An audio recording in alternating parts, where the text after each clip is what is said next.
gentlemen, once again, you have found us. This is the Dreamers Live podcast, coming to you live from the Pioneer Dream Studios here in the heart, the center of the universe, Bartlesville, Oklahoma. Yes, the Ville is hopping. It's the beginning of summertime, and the childrens are out of school, and they are already making the parents crazy. It's going pretty good.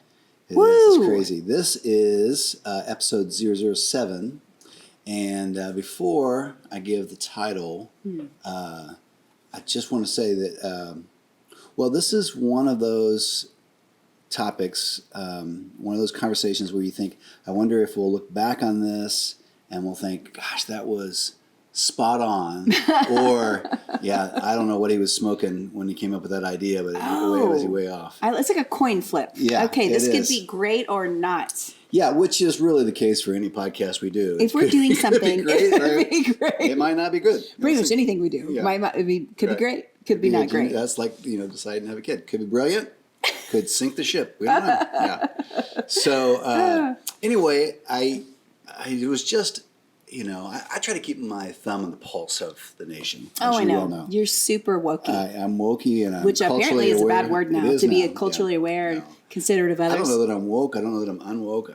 I don't know what I am. I'm just trying to think my way through life and there you go. And make as few enemies as possible. That's good. Do a little good along the way. Yeah, and but I do try to pay attention to what's happening and get a sense of stuff. And just in the last couple of weeks, I have kind of felt this, I don't know, vibe, a tide. I don't know what it is. A vibe tide? A vibe tide. Okay. And I'll roll with that. And this phrase popped into my head. I live on, as most of us do on our phones. And so I have, the Notes app. And so whenever something pops in my head, I write it down in my notes because I will lose it. And then if it's like squirrel, if something else comes by in 30 seconds, it's gone. Squirrel. So that may be the most monumental thought I could possibly have. I mean, it could be earth-shattering for me personally. It could be our key to riches and fame. And if I see a squirrel after that, I will lose it completely. And then I'll spend an hour after that thinking, gosh, what was the thought? What was I trying to think? I feel after your thoughts in the notes, I'm just curious, do you ever in parentheses put brilliant or anything just to encourage yourself? No, because I think the whole title of that file is brilliant. It's kind of a given that's a genius thought. So anyway, so humble of you. So about 2 weeks ago, I was watching something, or we were somewhere, and we had some experience, and I thought of this term, which is not an original term, but was just original to me at the time. Right. And I thought the best way to describe what I was feeling in that space is this is outrage fatigue. Oh, outrage fatigue. Yeah. And which it turns out is an actual thing. There's a thing called outrage fatigue syndrome. Okay. And AFS, you might have AFS and you didn't even know. OFS. OFS, outrage. Yeah. Spelling is hard. Yeah. You might have OFS. You might suffer from OFS and didn't even know it. Okay, is it something that teenagers get or preteens? It's people, outrage and actually fatigue. It's been around for a long time, but essentially what we have discovered is that being angry and pissed off and hateful all the time, every day, is tiring. And it's a hard thing to keep up. And after a while, you just get fatigued. Yeah. You just get worn down. So you're saying being pissed off is only fun for so long. It is. Okay. And we as a culture, and I don't think America is necessarily special in this way. I think this is happening. We may be leading the pack, though. Well, we are world leaders. Yeah. And so what we're discovering and what we're feeling, I think, at some level is that, we have been ramped up and called upon to be angry for so long that now we're just kind of running out of gas, a little bit of fuel for the outrage. Now, that doesn't mean there aren't specific issues or specific things that will enrage us or draw our attention to it. Sure. Or even, for that matter, that anger isn't the right response sometimes. Sure. It just means as a collective, as an ongoing pulse in our nation, that we're starting to experience a little bit of this fatigue at that level. So, for us, it's interesting because I think we've kind of seen this ramp up in our culture. Sure. Like when you and I were at the University of Oklahoma, there's only one. There is only one. We were at the University of Oklahoma. We were both at that time what was the School of Journalism. Now it's the College of Journalism. And because we were in that school, we got to take a lot of the same electives, which of course, saved us money on books. Yes, it did. And I took notes, and you borrowed my notes, and we both did extremely well, surprisingly. I forgive you. And but in that, we got to choose a lot of the same electives and stuff. And so we took a film class, and in that film class, of course, they showed all these important movies. That guy, we called him Film Head. He was so arrogant. Just a little bit. It's not surprising for the arts, really. He was just full of himself and about all the movies from the dawn of man. I would be surprised. Since we graduated 5 years ago, if he's still there or if he's even still teaching. I mean, it just didn't seem like he had that kind of longevity. I had outrage fatigue going to his class. I just had fatigue going to his class. Yeah. Anyway, I digress. No, so we throughout the semester of that course, I can't remember if it was a semester or a year-long course, but we obviously watched a lot of films, and some of them were better than others, but they were all important for different reasons. And one of those that we watched was Network. I know what you're going to say. I knew you were getting ready to go for this. That's funny. So at that time when we watched it, the film was probably 20 plus years old. And we're watching it. And this is the whole thing where it's the birth of network news, what we now know as Fox and CNN and MSN and all that kind of stuff. Right. And so all that cable news network stuff was starting to break out. And so then there was a lot of ethical questions about,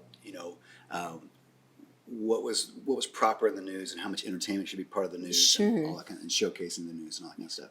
And there was also running into this whole cultural thing of this post-consumerism where we were all kind of being lulled to sleep culturally and pacified by cheap consumer goods. Wow. And finally, this guy... You're doing a lot of thinking and saying some big words. Post-consumerism? This is what happens when you get a podcast. You try to put words together that make sense. And, well, I mean, you always say post-consumerism on Wednesdays, right. So I knew it was coming. Thank you. And thanks for knowing me so well. So anyway... There's a guy on there. He's a longtime journalist. He also does, he does the nightly goodbye and gives his column on the air thing. And all of a sudden, it's like a commentator, like the anchor. Howard Beale, and then all of a sudden, something just snaps in him, and he can smell what's happening in the culture, and he's overwhelmed by it. He's so enraged by the sleeping nature of our culture and how we're being pacified by all these products, and just as long as we have new toasters and ovens, we don't care. Right. And this whole thing, and he says, no, I want you to get up and I want you to go to your window and I want you to open your window and I want you to lean out and I want you to yell, I want you to scream at the top of your voice, I'm mad as hell and I'm not going to take it anymore. And, even in that, we were, 18, 19. And we were like, and I was like, damn it, I am mad. I know, I don't even want a toaster. Yeah, and so all of a sudden you just thought, this thing has identified a problem. It's been the right amount of anger to that problem, and now it's saying, bring in the wrecking ball and figure this thing out and all that kind of stuff. So we embraced all that thing. But what's interesting from a cultural standpoint is that was right at the precipice of this ramp up in our country. Sure. Which I think corresponds with this onslaught of media that we have. The World Wide Webs were brand new in their infancy at that moment for us. The proliferation of information, the information proliferation, if you will. Absolutely. Too much info. Yeah. And, all of a sudden 24-hour news channels were really becoming the thing, and it was all out there. And this slow ramp happens, and especially as we get into the 2000s, we start feeling like now Rage, not the band, but the experience. Good band. Rage has now become Vogue. Yeah. Anger has become Vogue. And anger is not just that, but it's become the brand. Yeah. So all the TV stations and networks and all that stuff, all the music, even comedians would begin to build their set list around Rage. Yeah, what they're mad about. Yeah, this is pissing me off. Yeah, definitely. And so that pulled us down this road of anger and rage, and it has been steadily building, and obviously it's found a home in politics. Yeah. And we've all seen that. So now we talk so much about the great divide in our country. Are we headed for another civil war? Are we in a cultural civil war? All those kinds of things. And I have been one looking at this from the outside in and thinking, I don't know. I mean, so much of our culture is a big pendulum shift. I don't know if there's a place we get back to. I don't know if there's a way to get back out of this, especially with all the misinformation that fuels so much of that fire. Yeah. What's funny is, now that we're talking about this, sometimes you get outraged about the outrage, which cracks me up. Which is, I think, the right response. Really. Yeah, I mean, that's what I pretty much have stopped paying attention because I can't handle it. Yeah. And so I'm like, please tell me if we're getting bombed, and I will vote and do enough research for that. But I will see you at just the stupidity of all the anger. You're like, I can't believe the stupidity of all the anger. I'm angry at the anger. Sometimes you feel like it's insulting. You feel like you're being led by the nose. Yeah. Into whatever's happening. You know what it reminds me of? When you go to, I don't know if you guys have ever had the chance to go to a talk show and be in the audience, which we got to do for David Letterman's show a long while back, actually. But they have somebody that warms up the audience. Yeah. If, the person that comes out to get everybody laughing, having a good time, so that when Dave Letterman comes out, everybody's like really fired up.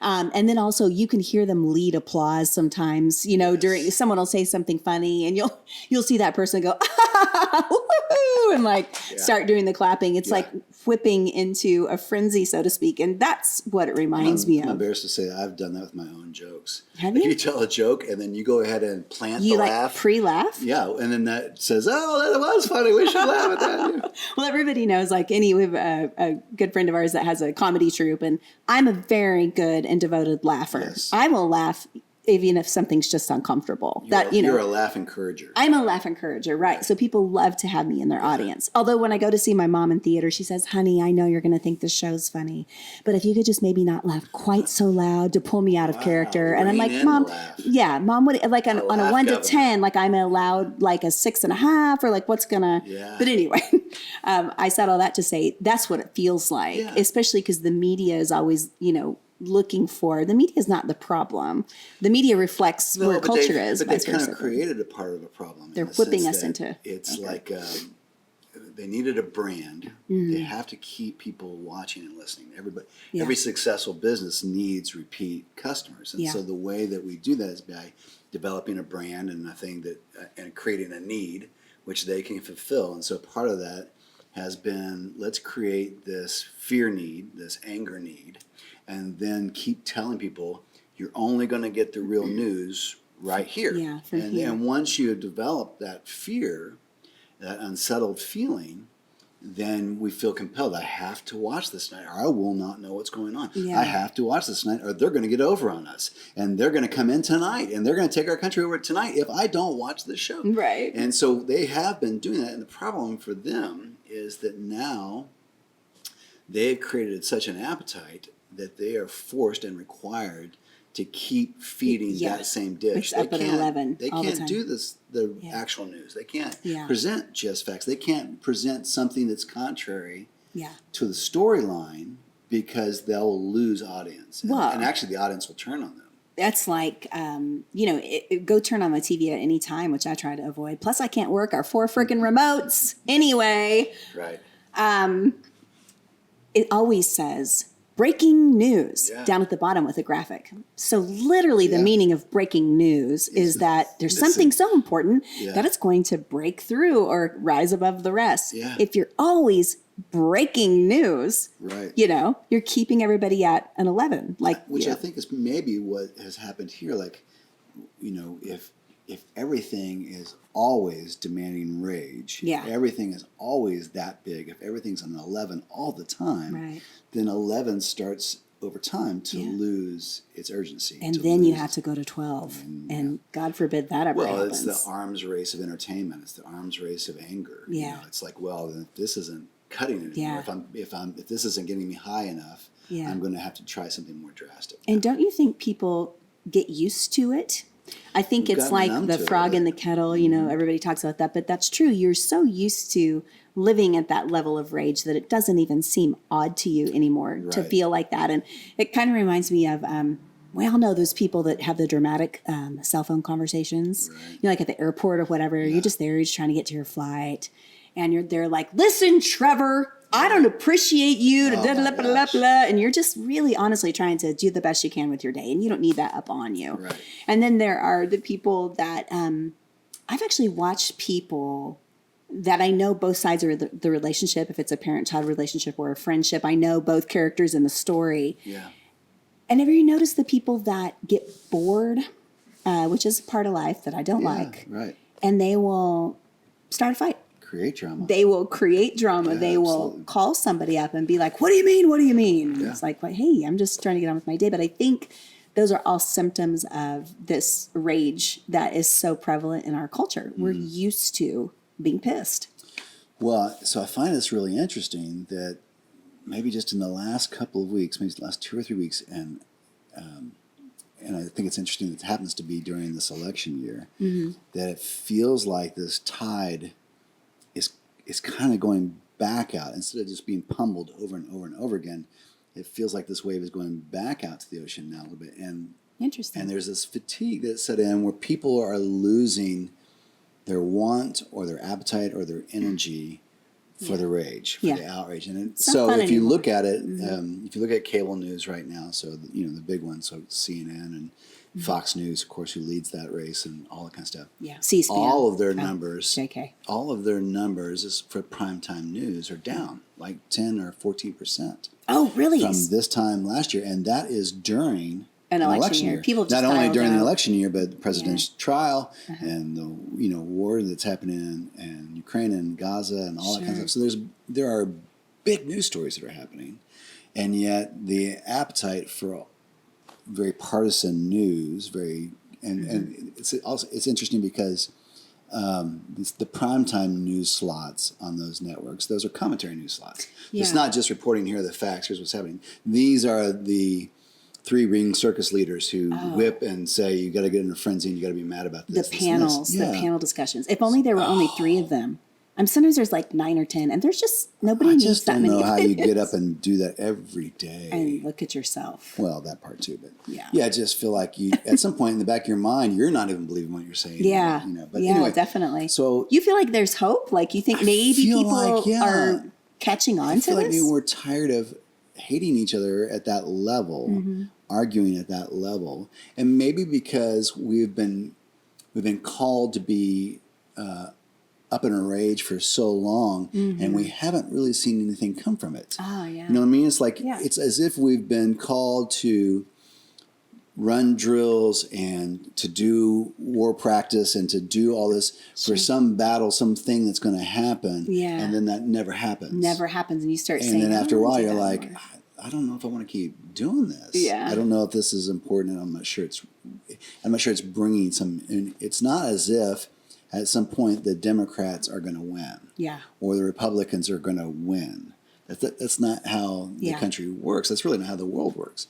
And so once we started doing that, after a while, we have to ask ourselves, what's this energy going to? What am I being called to? What's going to actually happen from this? And so I find that part of it really interesting, that here we are in this place, a place I didn't expect us to be. But if you look at the trends of it, this outrage fatigue is happening, and it doesn't mean, again, that there's not that people aren't going to continue to do their stuff. But I just think as a country at large, we're kind of getting tired of this song. Yeah, We're that's getting tired of the show. That's a good thing. I mean, think it is. it's sort of like, I've seen this show. Yeah. And let's do something different now. It makes me wonder what it is we can potentially do in our own life and our own communications that would help that tide go back out. You know, not buying into that. Is that turning off the television more? Is that... Well, people are. I mean, Yeah. that's what the numbers are suggesting. I mean, and some of those numbers are because people are getting more of their news online and all that kind of stuff. I'm True. sure. Yeah. But yeah, I do think there's a part of that fatigue that's happening. I know that when you and I get to travel where we go on vacation. Like, last week we were camping. Because that's what we do as hipster parents. We camp. I know. And in our 1973 remodeled Shasta Airflight, which you hate and I love. It's okay. Anyway. Love the camper. For that handful of days that we were camping and sitting around the campfire and singing Kumbaya and doing the stuff. Oh, because we're always doing stuff like that. Yeah. Having Bible studies. We were not on social media very much. We were not watching the news. We were not doing any of those things. It was awesome. I couldn't even most of the time I couldn't tell you what day of the week it was. And the only reason we had to watch it all is because it's tornado season in Oklahoma, and we're having a major one. Woo! Anyway. So, it is amazing how much clarity you have, how much more peace you have, how much more quality of life you have when you have been disconnected and off the grid for even just 3 or 4 or 5 days. Yeah. And so if people take that risk, if you even just do it every other day. There are a lot of shows and talk shows and comedy shows that I really like. And I think they're very intelligent and they're really funny. Yeah. But they're really also doing, and for me, is supplementing and encouraging this argument. They are just reinforcing what I feel about, quote, the other side. Yeah. So I've made a decision. I don't like the way I feel after I've watched that, after I've ingested that. And so I've stopped watching a lot of those programs. Yeah. I made that decision. This was no longer healthy for me, even though those people are really smart and really intelligent, and I agree with them on so many issues. Yeah. It's not helping me. And I think what do you what would you do? How do you think we can encourage that or reinforce that? Well, I kind of feel like when, we're taking in a media diet that, reinforces and pushes anger all the time, and same thing on social media, that I think it infiltrates into some of our personal relationships too. So, I did this yesterday. It's summertime and our precious daughter is home. And yes. Man, we're having a lot of... praise the Lord, that musical theater camp is starting soon and everything will be okay. But right now... You're going to a musical theater camp? Yeah, I would love to. Wouldn't that be funny? Oh, our daughter's If you had musical theater camp for adults, yes, please sign me up. As long as there was still happy hour, I would go. But anyway, there were a bunch of different things going on, and I had seen something else or heard something or kind of been in a atmosphere of anger is how I would describe it, which can happen just in your own car from media or whatever.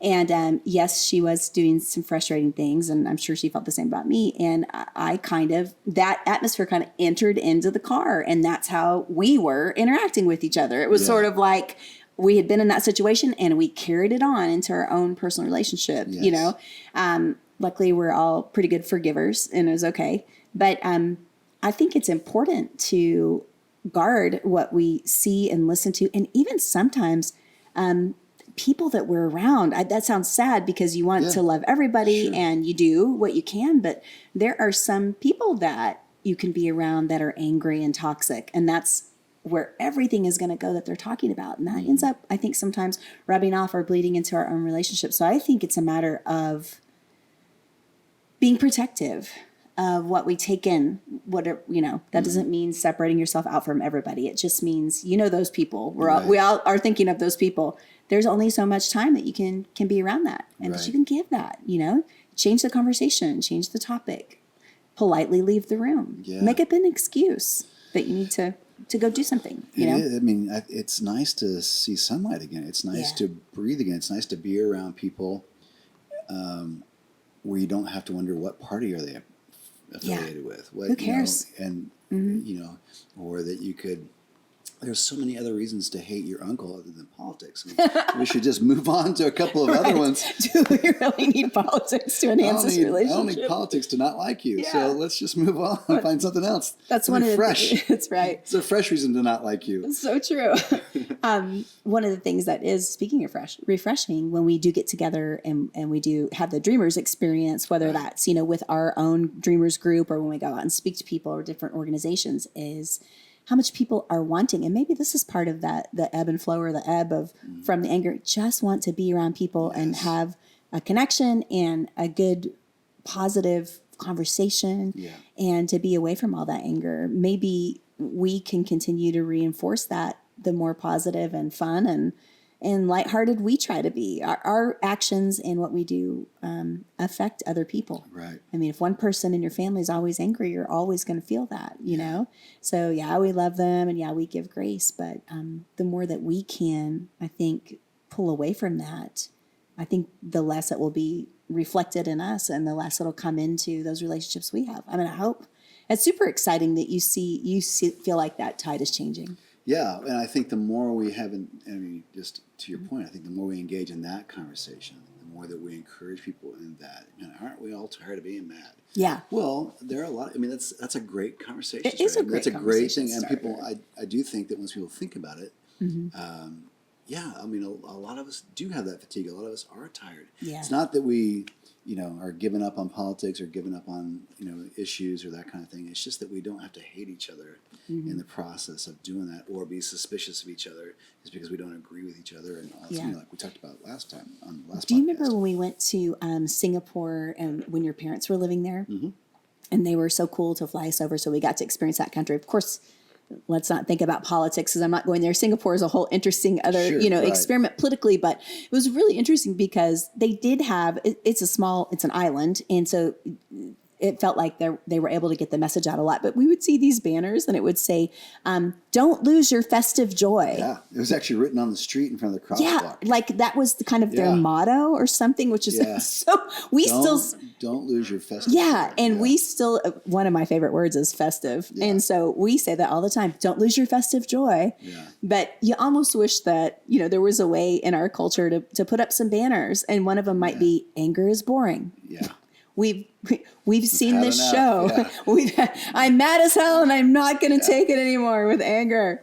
Well, several years ago when we were watching the Mad Men series and all that stuff. Ooh, I missed that show. It was a great show. Got dark though. And I can remember you'd wake up, they would premiere the show on Sunday night. Yeah. Wake up on Monday morning with a Mad Men hangover, just like, I can't believe Don Draper did that. Man, what is wrong? That guy ever going to get it right? Stuff. And then you and I were joking about it one morning or one night, about, gosh, that was heavy. And then I said, we tune in for the drama. That's what makes the show work. Yeah. You don't watch a show where everybody goes to Olive Garden, has a great meal, and goes home. Yeah. I mean, that's not it. So, exactly. But you also don't want to stay in that. But that's one thing as a voyeur to watch that unfold on the stage or on the screen or whatever. It's another thing for us as a community and as a culture to constantly be in that play. Yeah. And at some point, you want to exit stage left or right and say, I'm done now. I don't want to be in this play anymore. Yeah. I don't want to be in a thing where I have to be suspicious of people and hate people and argue and do all that stuff. I would like to just get on. Yes. I think that's exactly what we should do. I mean, talking about it and being aware of it and then trying to implement a little of that into our own behavior and own relationships.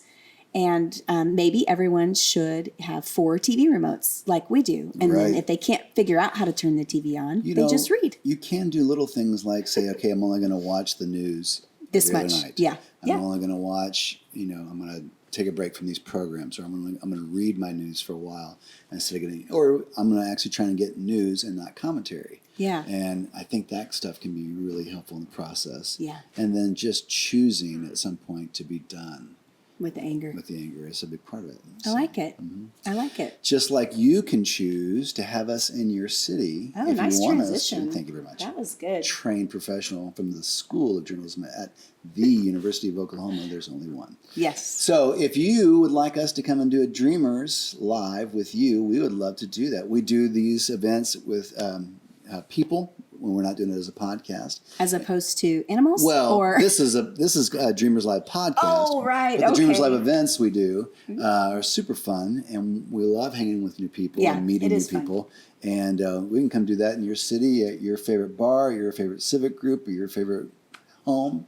And so just let us know. We'd love to come do that stuff. Yeah, and help you start up some good conversations. In the meanwhile, we're loving coming to be with you either on YouTube or wherever you get your podcast, and we want to keep doing that. So if you would forward this and star it and thumbs up it and like it. If you're going to star it, could you make it a gold star? Because that would make me feel better. 5 out of 4 stars or something like that. Oh, that's and then you can leave comments. We love comments, or you can email us. You can find Anjanette's music at anjanette.com or on all the streaming services. You'll be hearing that music at the end of this show, or on the iTunes or whatever. You can also reach out to us on speakingofjwebster.com, and there'll be email addresses and all that stuff. So that's it for episode 007. All right. Officially titled Outrage Fatigue. I like it. We will see you guys next time. I'm assuming for 008. I'm not really good at math, but I feel like that's going to be the next number. I'd risk it on that. Yeah. All right. Peace out.